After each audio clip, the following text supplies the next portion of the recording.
Olá, querido amigo, querida amiga, tudo bem? Que bom mais uma vez estarmos aqui nos encontrando na internet, né? Nos nossos trabalhos, desses vídeos que nós estamos gravando para os nossos companheiros. Desta feita, estamos atendendo a um pedido dos nossos irmãos da nossa querida Casa do Caminho, aqui em Salvador, nossos amigos que têm um trabalho espetacular no atendimento à população, no discernimento, no esclarecimento, no estudo. Por isso é muito bom estarmos aqui com esses companheiros falando a respeito de algo muito importante para nós nos dias atuais. Nós estamos passando por uma situação que, no mínimo, é curiosa. Eu tenho certeza que grande parte de nós, talvez a maioria, se não a totalidade, nunca experimentamos nada tão forte, tão intenso, tão vigoroso como o que nós estamos experimentando nesse momento. Fato é que isso tudo nos deixa um tanto quanto assim confusos, muitas pessoas querendo falar muitas coisas a respeito disso. Nós já fizemos vários vídeos falando sobre o momento presente, falando sobre as boas lições que o Espiritismo traz em relação a essa situação que deixa todos muito aflitos, muito confusos, muito cheios de dúvidas, o que será que vai acontecer amanhã. E é por esse motivo que nós atendemos com muita alegria o convite para falarmos sobre o confinamento, falarmos sobre a nossa situação dos confinados e também subir um pouco nessa questão, não ir tão profundo, mas no nível superficial, a porta de entrada dos nossos grandes conflitos, aonde que isso se encontra, como é que isso bate com a família, onde que isso está atrapalhando um pouco, e claro, falarmos da doutrina, sim, por que não, mas sem aquele compromisso, não é, de estarmos indo na doutrina no fundo lá, porque ela já tem bastante coisa interessante a respeito disso, mas eu queria tocar em alguns pontos que estão na superfície. Né? Por isso, nós vamos bater um papo leve, vamos falar sobre algumas coisas interessantes aqui, que é resultado de pesquisas, estudos na área de família e também na área do relacionamento humano. Para começar o nosso trabalho, vamos pedir ao Pai Celestial que o seu manto de bondade e beleza recaia sobre os nossos corações e que esses amigos espirituais que nos conduzem nesse instante possam nos clarear as ideias e juntar as nossas mentes nesta grande egrégora de paz para falarmos a respeito de nós outros, da sociedade, dos homens e do mundo de paz que nós queremos construir aqui na Terra. Portanto, o nosso tema de hoje será Confinados. O amor está no ar, não é? Que termo esse, né? Eu sempre ouvi essa expressão de confinamento ligada a bois, né? A bovinos, ao gado. Né? A gente vê lá aquela grande contingente de bois presos num curral, comendo ali no coxo, né? De forma bem disciplinada, de forma bem assim contida, e essa é a forma que a gente tem conhecido essa expressão de confinamento. Bom, quando se aplica a seres humanos, aí a gente tem outras particularidades, porque o ser humano elabora ideias um pouco diferentes dos bovinos. Nós temos consciência da consciência e isso faz com que a gente reflita, pense. Nós temos desejos, aspirações, motivações, nós temos movimentos na nossa alma e tudo isso vai fazer com que a gente tenha a ideia de sempre que nos acontece algo, valorarmos a experiência com base nesses nossos campos de valor e de importância, esses graus de importância que nós damos às coisas. Não é? Então, por esse motivo, tudo o que acontece na humanidade é motivo de muitos comentários, muitos estudos, muita pesquisa. Todo esse nosso estado atual já é matéria de muita pesquisa científica no mundo. Os chineses já estão estudando o que aconteceu com a população confinada. Eles já estão preocupados em entender o que está acontecendo na cabeça das pessoas que são obrigadas a largar a sua vida, o seu cotidiano, para poder se confinar em casa, para poder estar restrito, um movimento restrito dentro de casa. Ficar em casa não tem problema nenhum, é maravilhoso ficar em casa. Ficar em casa é uma beleza, você pode ouvir sua música, você pode acordar um pouco mais tarde, você pode assistir aquele filme legal, ler todos os livros que você queria ler, não é? Fazer isso sem culpa, que coisa maravilhosa, férias, em pleno início do ano, né? Depois de termos saído daquele período da letargia do final do ano, do início, estamos começando agora mais um período em que estamos de férias. Afinal de contas, estamos todos na mesma situação no mundo inteiro, portanto, não tem que ficar com culpa, se sentindo culpado, se sentindo de alguma forma prejudicado, porque estamos vivendo um momento de extrema dificuldade para toda a humanidade, para todos aqui na Terra, sem absolutamente nenhuma exceção. E por esse motivo, nós precisamos compreender que por que nós estamos fazendo isso? A primeira coisa que a gente tem que pensar é por que nós estamos fazendo isto. E aí nós vamos nos lembrar de um filósofo muito importante chamado Immanuel Kant. E Kant dizia o seguinte: o dever é o princípio supremo de toda moralidade. Para Kant, o importante não é você fazer ao outro aquilo que você gostaria que o outro fizesse a você.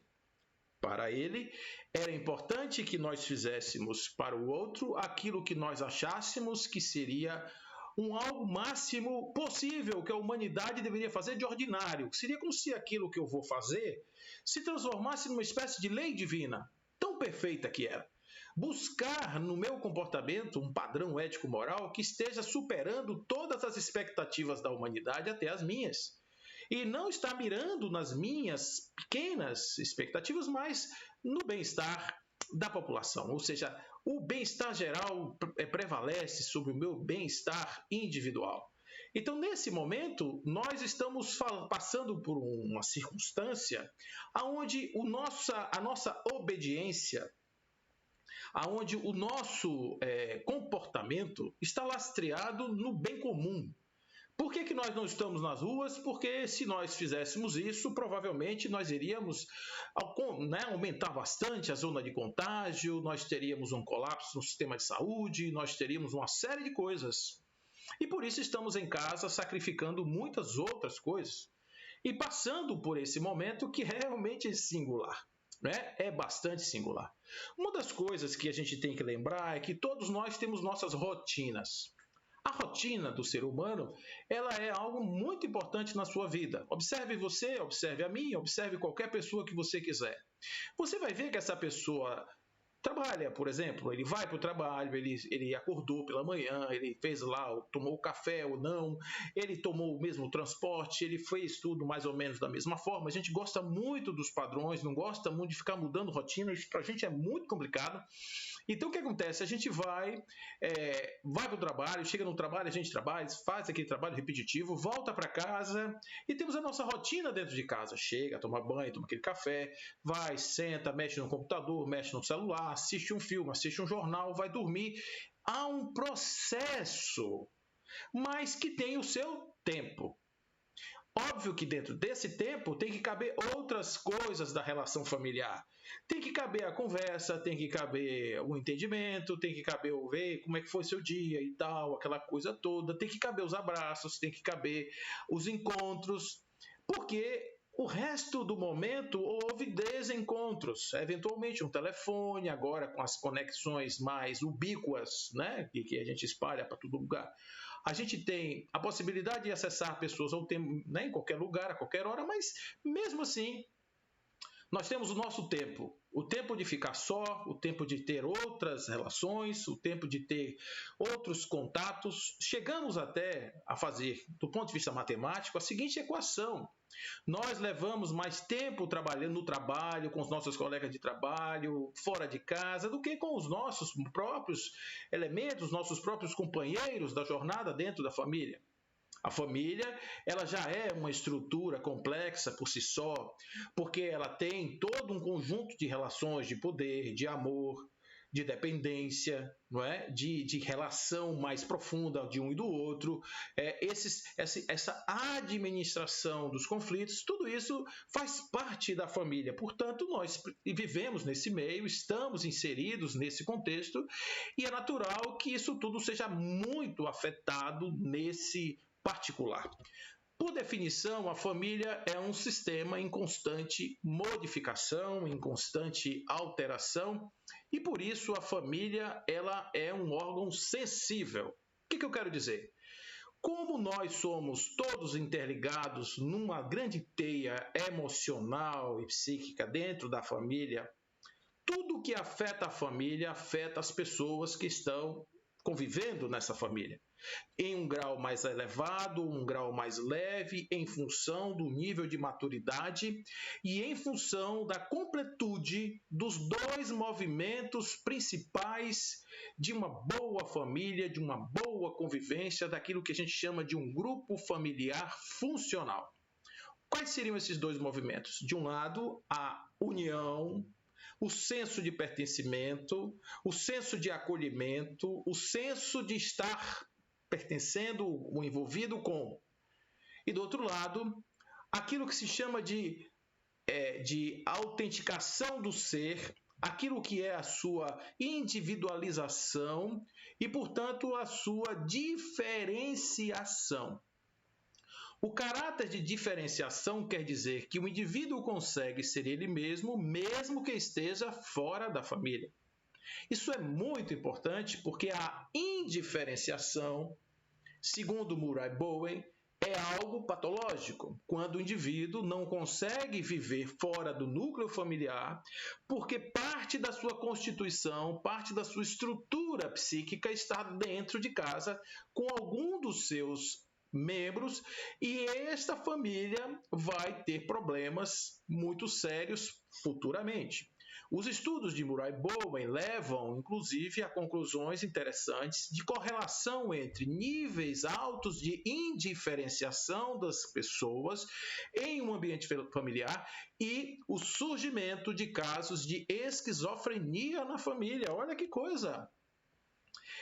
Isso é muito sério. Então, as famílias, em função disso, elas podem ser famílias mais fechadas, elas podem ser famílias de comunicação e fronteiras mais rígidas, ela pode ser uma família mais fluida, ela pode ser uma família cujas fronteiras são indiferenciadas, elas são obliteradas, enfim, ela pode ter uma série de variações. Quando eu digo fronteiras, eu quero dizer que todos nós temos uma capa, um domínio, um limite de domínio. E esse limite de domínio é o que nos define como indivíduo no sentido de sermos diferentes do outro. Então, na medida em que nossas fronteiras são bem estabelecidas, permeáveis, portanto, tudo que vem do outro, do meio e de qualquer coisa entra na fronteira naquilo que eu sou capaz de suportar sem maiores problemas. Porém, em função das minhas debilidades psicológicas, em função das minhas fragilidades, muitas vezes eu não consigo suportar isso que chega, quer seja do meio, quer seja dos membros que estão ao meu lado. Isso vale para a família, isso vale para qualquer grupo de sociedade, vale para os meus colegas de trabalho, vale para os meus colegas do centro espírita, vale para todos os meus níveis de relacionamento. Quando eu sinto que há uma ameaça, que eu sinto que eu vou ser invadido, eu fecho as minhas fronteiras, como um país faz, como um bom governante faria, e impeço que os fluxos de informação que vêm de lá para cá, quer sejam aquelas informações físicas do corpo, quer sejam as informações verbais da comunicação tradicional, ela não flui, e com isso as comunicações ficam muito complicadas. Eu já fiz, inclusive, está no meu canal, uma palestra sobre comunicação e família. Depois dá uma passadinha lá na Confraria Espírita que você vai ver. A gente comenta bastante, fala muito sobre isso, sobre essas coisas das fronteiras rígidas, fronteiras mais permeáveis. A gente fala sobre isso. Mas aqui eu quero dizer apenas que esse conjunto das fronteiras e das relações está completamente envolvido nessa nossa circunstância do momento. eu tenho recebido, através aí do nosso atendimento fraterno ou através de outros tipos de atendimento, eu tenho recebido inúmeras demandas de pessoas que estão simplesmente querendo se separar. Estão querendo acabar com sua relação familiar. Por quê? Porque não estão suportando o momento da reclusão coletiva que acabou com a rotina, mudou completamente a rotina, mudou completamente o meu tempo. Agora nós temos mais tempo para estar juntos, o que seria maravilhoso se nós estivéssemos imbuídos do princípio de que nós devemos abandonar o velho para assumir o novo. Postura extremamente favorável ao bom crescimento psicológico, emocional e espiritual do ser. Mas, se nós não estamos ainda preocupados com isso, estamos com o olhar para a externalidade, nós ainda estamos muito preocupados em retomar o fluxo normal da vida, um tanto quanto revoltados pelo fato de estarmos confinados. Aumenta a pressão, aumenta a cobrança, aumenta o tempo das idiosincrasias e, com isso, os conflitos vão aparecer, fatalmente vão aparecer. Então, nós vamos começar a fazer aqui, justamente para falarmos sobre isso, nós vamos fazer uma correlação entre duas coisas que podem parecer absurdas à primeira vista. Eu vou fazer aqui uma comparação entre aquilo que foi a impressão de Viktor Frankl quando ele estava em Auschwitz e a nossa experiência do confinamento. Por que isso tem a ver? Embora sejam experiências muito diferentes, nós estamos dentro de uma casa, nós estamos com pessoas queridas, nós estamos dentro do lar, nós estamos no lugar que nos dá mais segurança, ao contrário daqueles pobres prisioneiros que estavam no campo de concentração, sujeitos a todo tipo de maldades e todo tipo de destruição do seu aparelho mental. Mas, por outro lado, nós, enquanto experiências subjetivas, nós não fazemos muito bem essa diferença. A gente não sabe muito bem diferenciar essas coisas, não, sabe? A gente confunde as coisas. Tem pessoas que vivem num lugar muito legal e acham que estão vivendo num lugar muito ruim. Eu acho que você já conheceu alguém que age assim.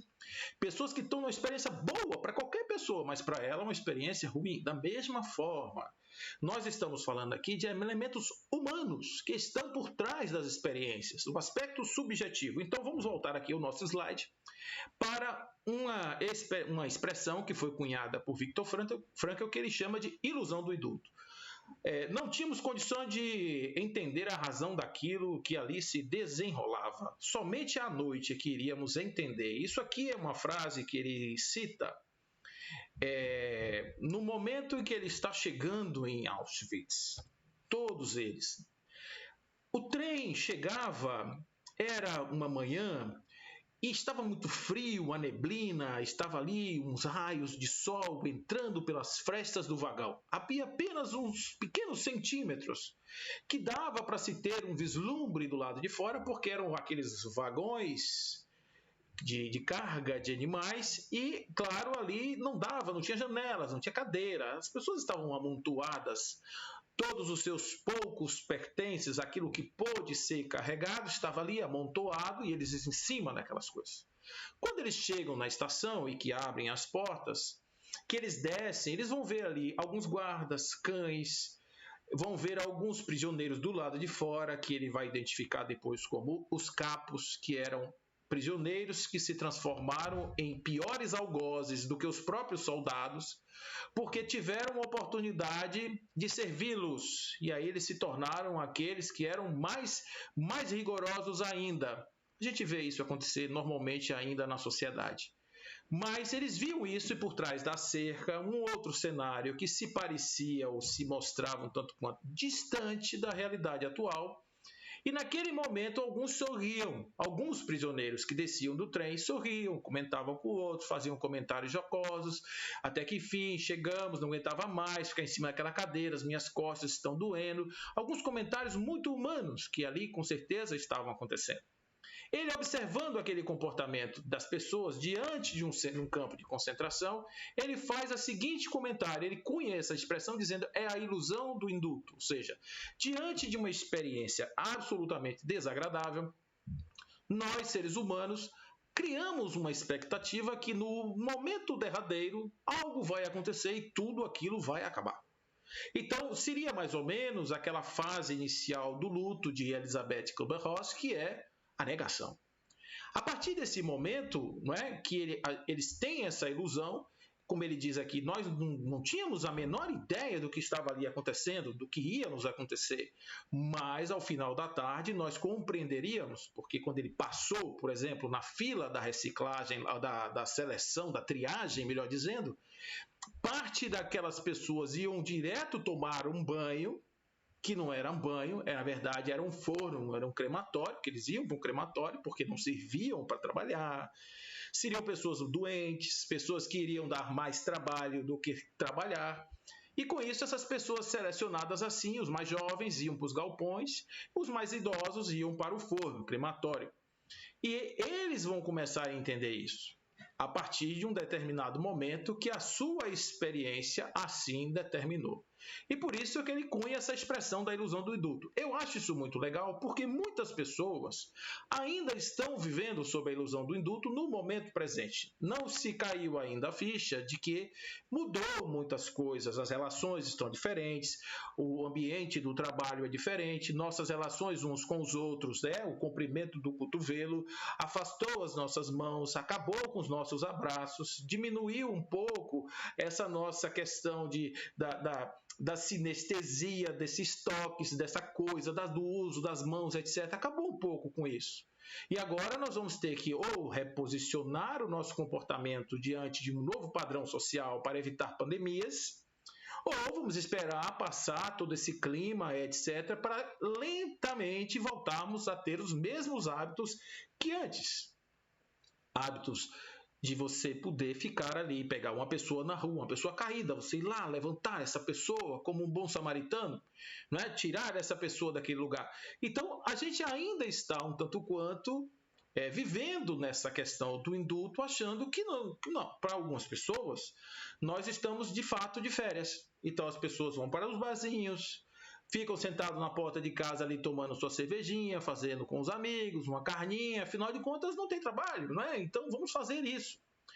Isso é um pouco da ilusão do induto, é saber que de repente algo que está acontecendo lá não vai acontecer comigo, porque numa hora X vão inventar uma vacina, vão inventar um remédio, vão descobrir que tudo isso é uma fake news muito grande, enfim, algo que amenize um pouco o quadro que está aí. Tudo isso é uma grande fuga, mas onde que isso impacta na minha realidade? Impacta porque eu, apesar de estar vivendo uma realidade de restrição, eu tenho que conviver em casa e essa minha convivência em casa está se tornando cada vez mais difícil porque eu tenho que ficar na expectativa de voltar rapidamente a ter o meu tempo, a estar na minha condição, a viver o meu momento. É o que Viktor Frankl vai chamar de ânsia da solidão. É mais ou menos o que acontece dentro de um pavilhão lá do campo de concentração. De novo, viu, gente? Eu estou fazendo apenas um paralelo. Não, por favor, Paulo está fazendo uma comparação do campo de Auschwitz com a casa. Não é isso. Eu estou apenas aqui trazendo o pensamento de Viktor Frankl, que pode se adaptar perfeitamente à situação atual do ponto de vista do conceito daquilo que ele traz. As pessoas que estão confinadas têm este comportamento. A ânsia da solidão significa aquele momento que você precisa ficar sozinho, na solitude. A diferença aí é que solidão é aquela sensação do abandono e a solitude é um ato voluntário de estar sozinho. Naturalmente, existem ocasiões em que é necessário e também possível distanciar-se da massa. Ele vai dizer, é fato notório que a companhia ininterrupta de tantos parceiros de sofrimento a toda hora, em todos os atos triviais do cotidiano, cria, muitas vezes, uma ânsia irresistível de escapar desta permanente comunhão compulsória, ao menos por algum tempo. A gente é tomado pelo desejo profundo de ficar sozinho consigo mesmo e com os próprios pensamentos, pela saudade de um lugar de recolhimento e solidão. Olha aí.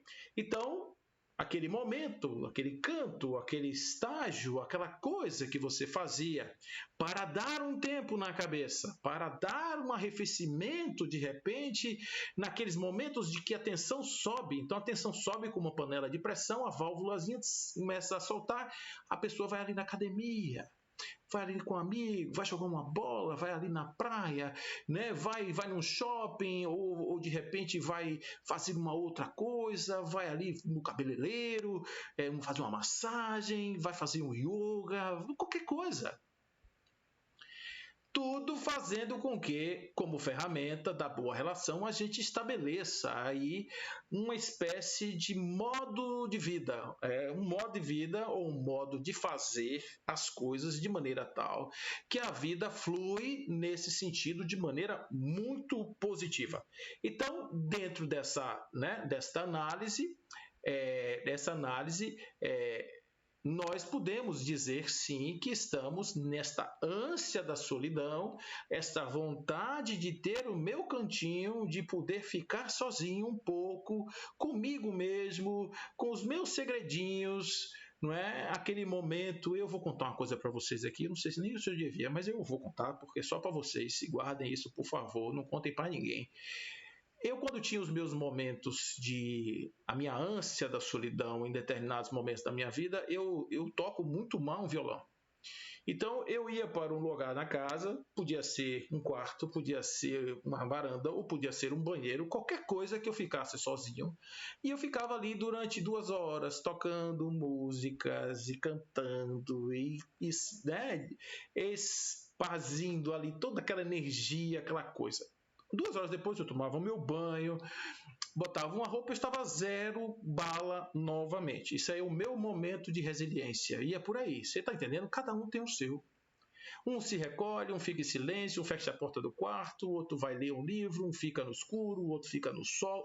Todo mundo vai ter aí o seu desejo e a sua forma de realizar a sua experiência de solitude, a sua experiência de dominar o seu espaço, de estar aí vivendo a sua ferramenta para lidar com essa grande pressão que às vezes vem da gente, né? O psiquismo ele vai se enchendo, a gente vai se enchendo, daqui a pouco tem que dar uma arrefecida, porque ninguém é de ferro, não é verdade? Então, além disso, não é? Nós somos também instados. Antes de mostrar o slide, eu queria só fazer uma introdução a ele. Nós somos instados aqui a também reagir de forma negativa a tudo que nos é imposto. Imagine que, de repente, você tem a sua vida e alguém resolve mudar a sua vida. Você tem a sua rotina e alguém resolve mudar a sua rotina. Você pode fazer isso de várias maneiras. Você pode fazer isso de maneira consentida e você pode fazer isso de maneira impositiva, ou seja, alguém lhe impõe que você esteja nesta condição. Esta maneira impositiva normalmente gera um nível de resistência. E quanto maior a sua resistência, maior o impacto que esta restrição trará no seu psiquismo. Esta resistência natural tem nome, sobrenome e endereço. Ela se chama reatância psicológica. Você nunca imaginou na sua vida que aquele momento seu de reagir negativamente a uma imposição de alguém, quer seja um esposo, quer seja uma esposa, quer seja um chefe, um governante, um padre, qualquer líder de uma determinada religião, que venha, de certa forma, agir sobre você para lhe impor uma condição. A reatância psicológica é aquele momento em que nós negamos essa ação e agimos de maneira refratária. Então, nós vamos encontrar a reatância psicológica, por exemplo, naquelas pessoas que furam os bloqueios do distanciamento social e do recolhimento para poder estar literalmente dizendo aos seus algozes, dizendo o seguinte: você não consegue me cercear a liberdade. Esse é um sentimento que nós temos, desde as pequenas coisas às grandes coisas. Então, a reatância psicológica é uma reação emocional negativa à usurpação da liberdade e ocorre quando uma pessoa sente que alguém está tirando suas escolhas ou limitando o seu leque de alternativas. Esse fenômeno é sensível ao grau de influência de correção ou coercitiva que o indivíduo sofre diretamente. E quanto maior o grau de influência, maior será a reatância psicológica experimentada.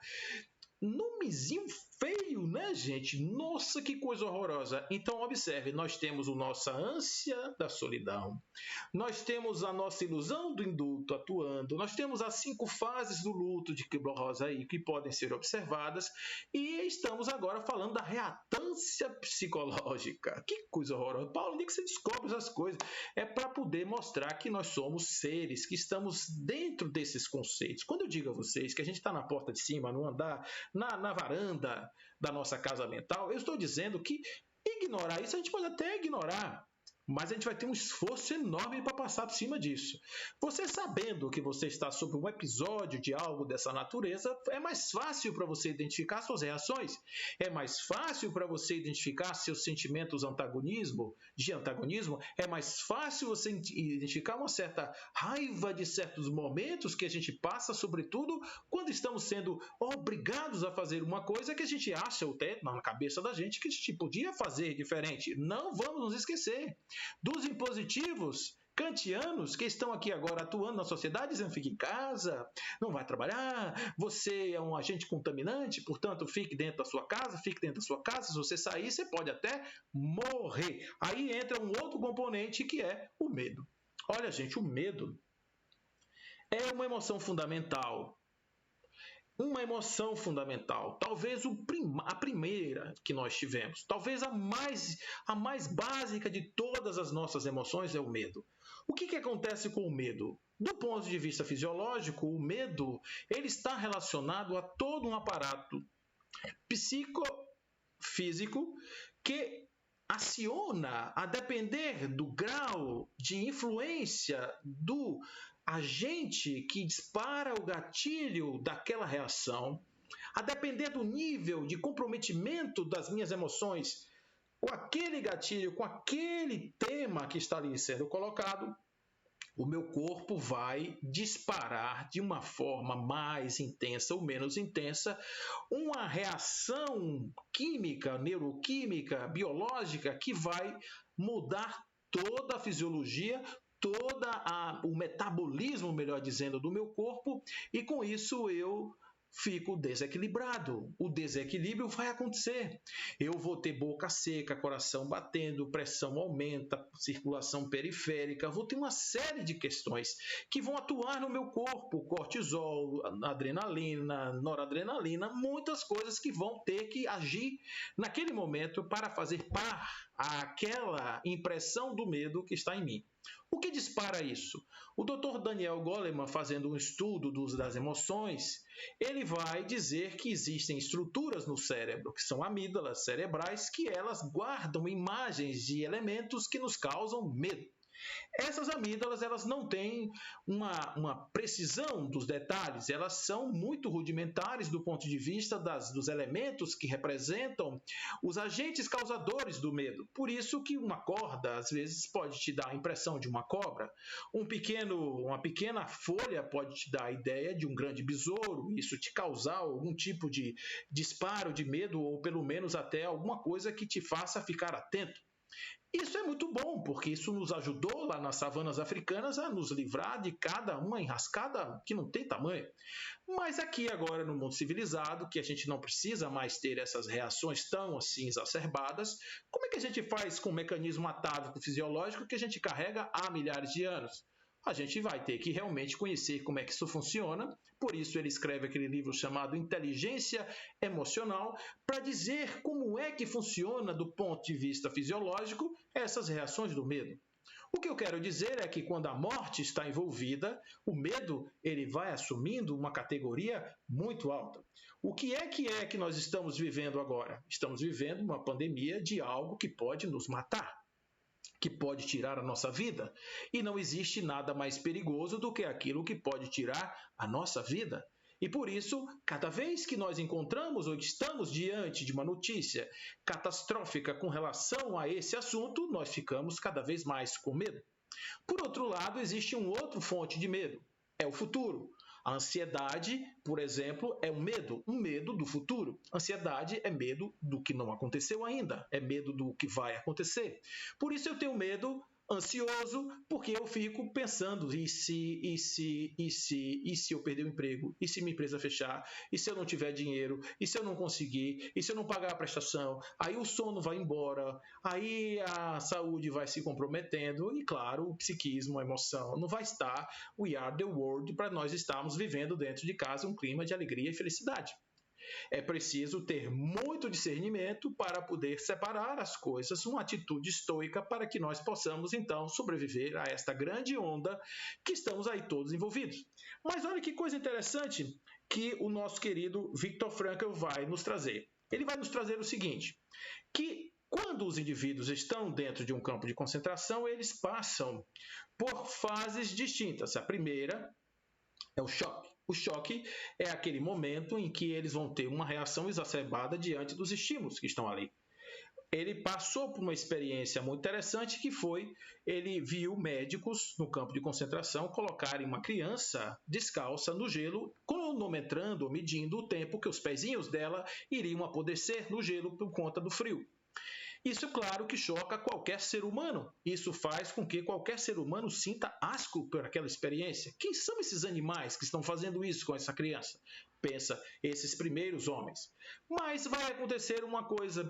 A partir de um determinado momento em que isso se torna comum, vai surgir aí um segundo estágio, que é o estágio da apatia, da insensibilidade emocional, o desleixo interior e a indiferença.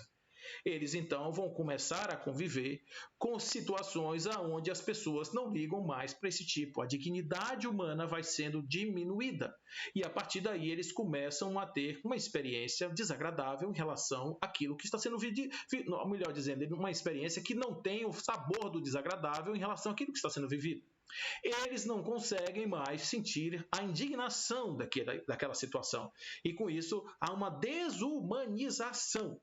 Essa desumanização ela vai prevalecer enquanto existirem aquelas influências negativas. Imagine você viver dentro de um campo de concentração, o quanto de experiências negativas não aconteciam ali. O desleixo, ele vai relatar com uma expressão que ele chamava de desistite. Desistite é quando o sujeito desistia. Ele estava tão indignado, assim, ele estava tão deprimido, ele estava tão para baixo, ele estava tão assim, sem força já. O seu nível de humanidade tinha chegado a um nível tão baixo, a um patamar tão ínfimo, que ele simplesmente desistia. Alguns largavam a mão na cerca elétrica e morriam eletrocutados. Outros se deixavam levar pelo tifo, que era uma doença que matava muitas pessoas. Eles fumavam as últimas guimbas. Guimba é um resto do cigarro, é aquela pontinha que fica, que o fumante, quando está sem dinheiro para comprar o cigarro, ele apaga o cigarro na metade, ou faltando um pedaço, ou então pede ao amigo que está fumando, me dê a guimba do seu cigarro, que é a última pedaço do se fumar. Então eles pegavam a guimba e fumavam. Significa dizer que aquele que gastava o último recurso do seu prazer de fumar, esse não mais estava querendo viver. Mas aí logo isso vai acabar, tudo acaba, tudo passa. Toda a experiência humana mostrou que tudo de bom e de ruim que nos aconteceu ao longo dos milhares de anos, tudo passou. Tudo começou, tudo teve o seu apogeu e depois passou. E quando passa, os sobreviventes da experiência vão ressurgir e eles precisam reaprender a viver. Aí eles voltam de novo a ter o convívio social, eles voltam de novo a apertar as suas mãos, eles voltam de novo a ter a valoração e é todo um trabalho de busca que está sendo feito nisso. Tudo isso que eu estou falando para vocês está em um livro chamado Em Busca de Sentido, escrito por Viktor Frankl, onde ele relata essa experiência de uma forma muito rica, onde ele vai trazer realmente essa coisa, não é, dessas fases e dessa experiência que ele viveu lá. Coisas muito interessantes do ponto de vista do aprendizado, até onde vai a alma humana. Até onde nós somos capazes realmente de nos posicionar no mundo. Mas vai acontecer uma coisa com ele também nesse campo de concentração, que essa frase de Nietzsche realmente expressa muito bem aquilo que aconteceu e salvou a sua vida e de muitas outras pessoas ao longo das inúmeras pandemias e desgraças que já aconteceram na humanidade. A frase é a seguinte: quem tem um porquê viver pode suportar quase qualquer como. O nome disso é sentido da vida. O sentido da vida é algo que nós temos que buscar em tudo aquilo que nós encontramos.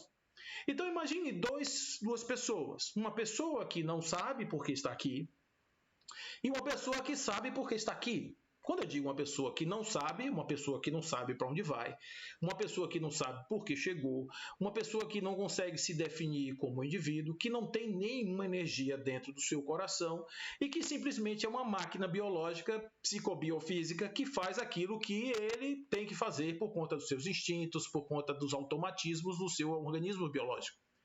Mas existe o outro, que tem uma compreensão alargada do que eu vim, por que isso está acontecendo, para que essas experiências estão sendo colocadas na minha vida, para onde irei depois, quais são as minhas experiências posteriores, tudo isso esta outra pessoa possui. Numa situação como a que nós estamos vivendo agora, qual dos dois você acha que teria mais chances de sair do outro lado de uma maneira mais revigorada? O que foi que Viktor Frankl fez no campo de concentração? Ele pensou: eu sou um médico, eu sou um pesquisador, vou fazer as minhas pesquisas no campo de concentração, vou entender o mecanismo, a dinâmica da alma humana. Encontrou, portanto, uma razão de viver, um sentido para estar ali. Deu um significado à sua realidade existencial naquele momento. A mesma coisa acontece com esse nosso companheiro aqui do lado, que ele, sabendo que ele é um espírito, vivendo uma experiência humana, ele consegue entender que tudo aquilo que ele passa é uma experiência evolutiva e que toda a sua evolução, o grau da sua evolução, vai depender do nível de experienciação daquela experiência, o nível, a maneira com a qual ele passa por aquela experiência e sai do outro lado fortalecido, claro, em toda a sua pujança, porque afinal de contas, ele é uma pessoa, top, que está entendendo tudo. O de cá, coitado, vai sucumbir. Por que ele vai sucumbir? Porque ele conta apenas com as suas únicas forças, com sua inteligência, com a sua razão. Aí o que ele vai fazer? Ele vai buscar os elementos que são aqueles que dão uma certa forma do sujeito fugir, do sujeito fazer de conta que a realidade não existe e ir para a fantasia da infância, buscar as regressões, as transferências, a revolta, muitas coisas podem acontecer. O sujeito que sabe significar a sua vida ou ressignificar o seu problema, ele também, claro, vai poder ultrapassar essa limitação de uma forma muito mais positiva, muito mais segura, muito mais efetiva. E é assim que nós podemos fazer essa diferenciação entre um paradigma materialista, que eventualmente leva as pessoas a enxergarem a crueza da vida, e aquele que entende o sentido da vida e que, portanto, pode buscar em si a força necessária para o seu soerguimento. Em um livro interessante chamado Quando Nietzsche Chorou, em um dos diálogos que estava ali naquela ficção, Nietzsche vai dizer a Brouwer: se você estiver preparado para assumir a liberdade de não depender de religião nenhuma, esteja pronto para dores insuportáveis, que seria a dor, o vazio da existência de você dizer: não sou nada, não estou aqui fazendo nada. E não estou dizendo aqui que é uma ilusão, não estou falando absolutamente você acreditar numa ilusão, você pensar que isso é algo que seja um lenitivo para as nossas dores existenciais. Não é isso. É uma razão. Por isso, Allan Kardec, quando nos apresenta o sentido da vida do ponto de vista espiritual, ele faz isso trazendo o pé no chão. A fé raciocinada, aquilo que nós podemos compreender como verdadeiramente o sentido da vida, tudo isso apresentado de uma forma muito, muito forte e vigorosa, de maneira tal que eu posso saber que estou aqui com reatância psicológica, com a minha vontade de ficar sozinho, com todas essas coisas que acontecem comigo, ilusão de induto e tudo mais, e agora, o que eu estou fazendo? Eu compreendo isso, eu sou humano, eu sou gente, eu sinto, tá carne e osso, mas, porém, entretanto, todavia, contudo, eu sou um espírito vivendo uma experiência humana, por isso eu posso repensar isso. Para para que isso está acontecendo? Por que isso me pegou? Então, aí eu começo a repensar a minha experiência. Por que eu estou dentro de casa? Por que eu estou com a minha família? Olha, aconteceu uma coisa essa semana muito interessante que eu queria compartilhar com vocês. Inclusive, a pessoa, nós conversávamos essa semana que passou e ele me autorizou a comentar sobre isso. Me disse: Paulo, se isso servir para alguém, eu gostaria que você compartilhasse essa experiência com outra pessoa. E assim, eu estou fazendo com a sua autorização. Essa pessoa tem um problema matrimonial, tem um problema lá com sua esposa, e ele um conflito muito grande. E ele recebeu uma proposta para trabalhar em outro país. Olha que coisa interessante, que fuga. Então, de repente, os problemas ficaram pequeníssimos, porque a expectativa de morar num outro lugar lhe deu uma diminuição do impacto daquilo que era um problema grandioso. Aí ele se preparou todo para fazer a sua viagem. Veio o coronavírus e que impediu qualquer mobilidade entre fronteiras, países, etc. E o seu plano teve que ficar postergado sine die, ou seja, ele não tem prazo para resolver essa questão. Volta de novo a conviver num cenário que aqueles problemas que tinham ficado pequenos, tinham ficado sublimados, agora eles são intransponíveis, porque eles estão de novo ganhando peso e sem nenhum tipo de perspectiva de fuga ou de, pelo menos, de amenizar os seus impactos. Não vai ter aquele tempinho para eu poder arrefecer os ânimos em relação a esse conflito. Percebe o que nós estamos falando aqui? Nós estamos dizendo que, às vezes, quando nós temos algo dentro de nós que nos preenche do ponto de vista da esperança, quando nós temos algo que nos fortalece do ponto de vista dos conceitos, nós temos uma forma diferente de enxergar o mesmo problema. O que mudou? O problema é o mesmo. Era antes o problema, depois o mesmo problema. O que mudou é que dentro daquela pessoa, que existia antes uma energia que ele fazia suplantar aquele problema e torná-lo pequeno, essa energia se dissipou. E com isso ele ficou de novo apequenado diante do problema que era pequeno e ficou grande. Observe que é relativo o conceito de um grande problema em relação a você, porque tudo vai depender da forma como você encara o problema que você está vivendo. Então, a tentativa de enxergar as coisas numa perspectiva engraçada constitui um truque útil para a arte de viver. Observe que nessa ressignificação da vida, Viktor Frankl identifica algumas coisas de comportamento que nós podemos ver aqui acontecendo conosco de novo. Essa coisa de nós estarmos vivendo, fazendo shows em varandas, fazendo lives engraçadinhas, fazendo, pegando takes da situação, criando piadinhas nas redes sociais. Muitas piadinhas, muitos memes maravilhosos criados pela grande invenção. O brasileiro é ótimo para fazer essas coisas. Ele, na mesma hora, surge uma ideia brilhante e ele já bota logo, aquilo vira viral, aquele troço lá. Então, ele percebe que no campo de concentração, os prisioneiros também faziam isso. À noite eles cantavam, eles contavam piadas, anedotas, eles se diminuíam, eles faziam críticas irônicas, eles tinham uma série de artifícios para usar o humor como instrumento de amenizar as suas dores. Pasmem agora o que eu vou dizer para vocês. Os outros dois instrumentos, quais eram? Religião e política. Eles também discutiam religião e política, gente. E era do mesmo modo do que nós estamos fazendo aqui, nos acabando, perdendo uma oportunidade enorme do convívio para simplesmente ficar discutindo se o anjo veste uma roupa azul, se veste uma roupa verde, se tem coroa, se não tem coroa, se usa um sapato, se não usa sapato, se anda descalço. A gente fica discutindo muitas coisas. E o essencial, não, porque a discussão nos leva para fora, nos guia para fora. A experiência é de fuga. Não vamos esquecer, a experiência é de fuga. E a gente precisa assumir o protagonismo de estarmos vivos, atuantes aqui, vivendo a nossa experiência do aqui e do agora, que isso é que nos enche de alegria. Thich Nhat Hanh diz assim: você tem que viver o momento presente agora, mesmo que ele seja um tanto quanto amargo, mas você tem que lamber desse sal. para saber que ele é seu e a partir daí você escolher caminhos, né? Perceber que você está vivo. Agora, se a gente começar a transformar o nosso convívio, cada um no seu casulo, vivendo para fora, porque, diferentemente de 1918, quando teve a gripe espanhola, que foi também uma coisa horrorosa na humanidade, matou mais de 50 milhões de pessoas, nesse momento agora nós temos uma ferramenta que eles não tinham. Nós temos as redes sociais, o computador, nós podemos fazer reuniões, lives, esse tipo de trabalho que nós estamos fazendo aqui lá em 1918 seria impossível de ser realizado. Por isso, nós estamos vivendo agora um momento diferente. Então, se cada um usar essa janela virtual para fugir do convívio, a oportunidade de ouro que nós tivemos para reconstruir pontes, para reconstruir os nossos laços, para refazer as nossas relações, discutir as nossas anfractuosidades, a gente não vai aproveitar.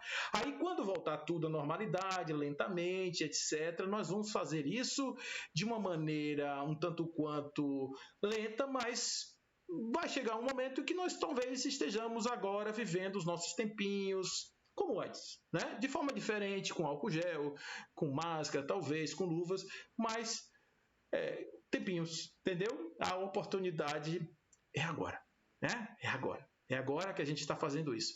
Quando eu lembrei do meu amigo, eu me lembro aqui agora, e eu fico pensando, eu disse assim para ele, digo, você já imaginou que você antes ia fazer uma viagem em cima do pseudônimo de um viajante apaixonado de Guadalupe, né? Que você ia, vai para salvar o casamento e tal. Isso era uma boa mentira que todo mundo contava. Agora você tem uma verdade, a verdade que liberta. Volte e diga à sua companheira, ao seu companheiro, a verdade que liberta. E ele fez isso, ele voltou e contou para ela a sua situação, de que ele não tinha mais nenhum interesse na continuidade da sua relação com ela, etc. Uma verdade que dói, machuca, uma verdade que já existia, não foi pandêmica, é uma verdade que está antes da pandemia, não é pós-pandêmica. Portanto, não é resultado de nada disso aqui, é um relacionamento já desgastado. Então, o que eu quero dizer é que nós podemos aproveitar as circunstâncias que nos estão sendo dadas pelo coronavírus para poder fazer as coisas que nós normalmente não estamos habituados a fazer e que nós precisamos fazer, que nós temos a necessidade de fazer, mas que a gente, infelizmente, ainda não consegue fazer, não é? Então, esse é o momento agora de nós encontrarmos o amor à segunda vista. Aquele amor à primeira vista foi o amor que nos fez encontrar com as pessoas, foi naquele momento lá do berçário, aquele momento lá do primeiro encontro. Isso foi o amor à primeira vista. Nós temos agora oportunidades de ter amores à segunda vista, descobrir que as pessoas cresceram, descobrir que elas não são mais as mesmas, mas que tem coisas interessantes. Descobrir características interessantes nas pessoas, observar um pouco mais, ver que elas sabem escrever, ver que de repente elas gostam de tocar violão, ver que de repente aquelas pessoas são sensíveis a determinadas coisas que antes a gente não sabia porque convivia muito pouco. Agora a gente começa a reapaixonar-se por determinadas características que não estavam ali no jogo antes e agora estão e eram interessantes, mas estavam escondidas nas pequenas janelas de tempo e oportunidade que nós tínhamos para estarmos juntos e agora nós temos mais tempo para estarmos juntos. Então a oportunidade do convívio, o amor está no ar porque ele flui como um vírus. No momento em que nós nos permitimos, nós somos irresponsáveis no bom sentido, para nos permitir nos contagiar deste grande vírus amoroso, ele impregna na gente e nos faz de novo voltar a ter uma expectativa de grupo, de família, etc. Aquilo que eu falei lá no começo, dos conflitos, das barreiras, das fronteiras, isso é muito sério, gente. Muito sério, muito sério. A gente tem que entender família como um organismo sistêmico importante, que a gente tem que resolver as coisas que estão aí, nos conflitos, aproveitar o momento, a oportunidade agora é mágica para fazer isso. Nós temos um tempo que nós nunca mais, talvez, vamos ter. Nem férias, nada. Temos todos juntos, no mesmo momento. Vamos aproveitar agora esse tempo para poder justamente fazer esta ressignificação. O sentido da existência altera-se de pessoa para pessoa e de um momento para o outro. Jamais, portanto, o sentido da vida pode ser definido em termos genéricos. Nunca se poderá responder com validade geral a pergunta por esse sentido. Portanto, cada um, ou cada ser em si, carrega o dom de ser capaz e de ser feliz. Cada um tem seu espaço, cada um tem seu momento. Vamos tentar criar esses espaços, esses momentos. Se um tiver de repente na pressão, diminui ali a pressão em cima dele. Vamos aprender a nos observar mais, sermos mais cuidadosos. Os cuidados, as cobranças precisam ser mais balizadas, precisam ser mais equalizadas, e vamos nos lembrar de Kant. Não é o que eu quero para mim, é o que eu acho e o que eu gostaria que a humanidade inteira fizesse. Não é o que eu acho que me agrada, mas aquilo que eu entendo que seja o mais importante para que a humanidade viva em harmonia e em paz. Não é o que eu quero que as pessoas façam para mim dentro da minha casa, é aquilo que eu imagino que seja o melhor para a minha família.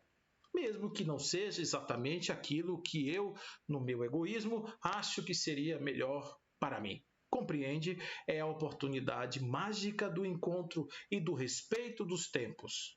Vamos ler, vamos cantar, vamos ficar juntos, vamos chorar juntos, vamos conversar bastante, para que o momento em que nós retornarmos, nós não caiamos de novo na armadilha dos silêncios eloquentes das relações.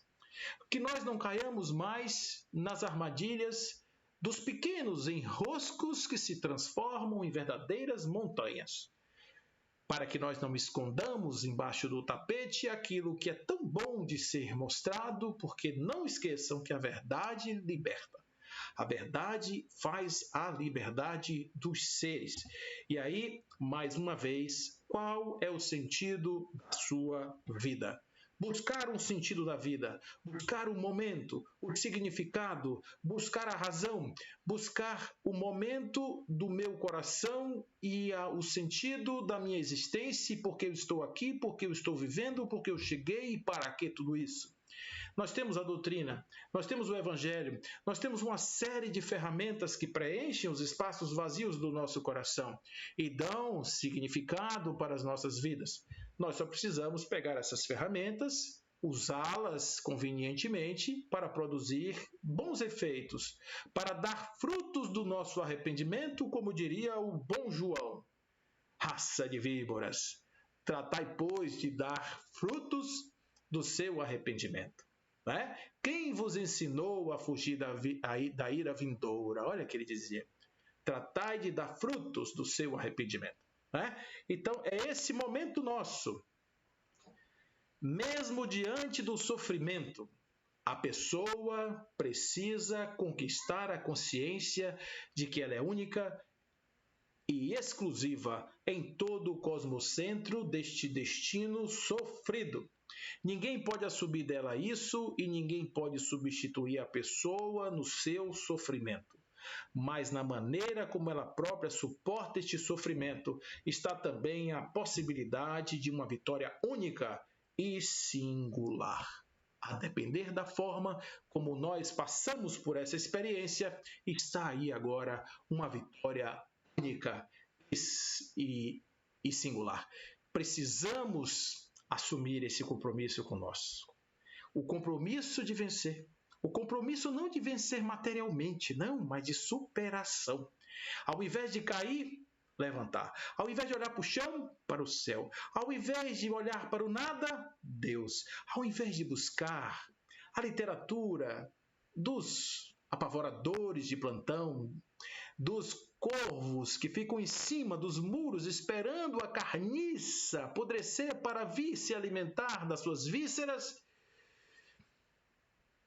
vamos olhar a literatura boa, as boas e edificantes lições que nos botam para cima, selecionar aquilo que eu vejo, se instruir, estudar, compreender, conversar, aprender a tocar um instrumento, aprender a ler uma poesia, fazer algo que eu nunca fiz, me permitir fazer algo que eu nunca fiz.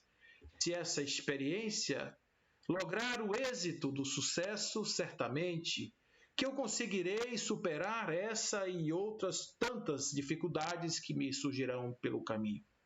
E por esse motivo, nesse instante, eu peço peço ao Pai Celestial que desça sobre os nossos corações e nos traga muita paz, para que nós sejamos capazes de trazer de dentro de nós aquela energia divina que preenche a cada pedaço do meu corpo e cada célula que me forma, que engendra o meu equipamento biológico. E a partir daí, essa energia vai me tomando e vai constituindo em mim um espaço de desenvolvimento futuro, aonde eu traga todos os que estão em volta nesta mesma egrégora e cresçamos juntos, família fortalecida nos laços do amor e das superações. Que o Pai Celestial esteja em vosso coração, enchendo-o de luz e de paz, atendendo a um pedido generoso da espiritualidade desta casa. Nós, nesse instante, chamamos aos nossos amigos, que são os passistas, que se concentrem para disseminar as energias boas a todos esses que nos assistem nesse instante, fazendo com que haja este coroamento deste clima de luz, deste clima de amor e deste clima de paz. Portanto, meus amigos, fiquem com Deus e que assim seja.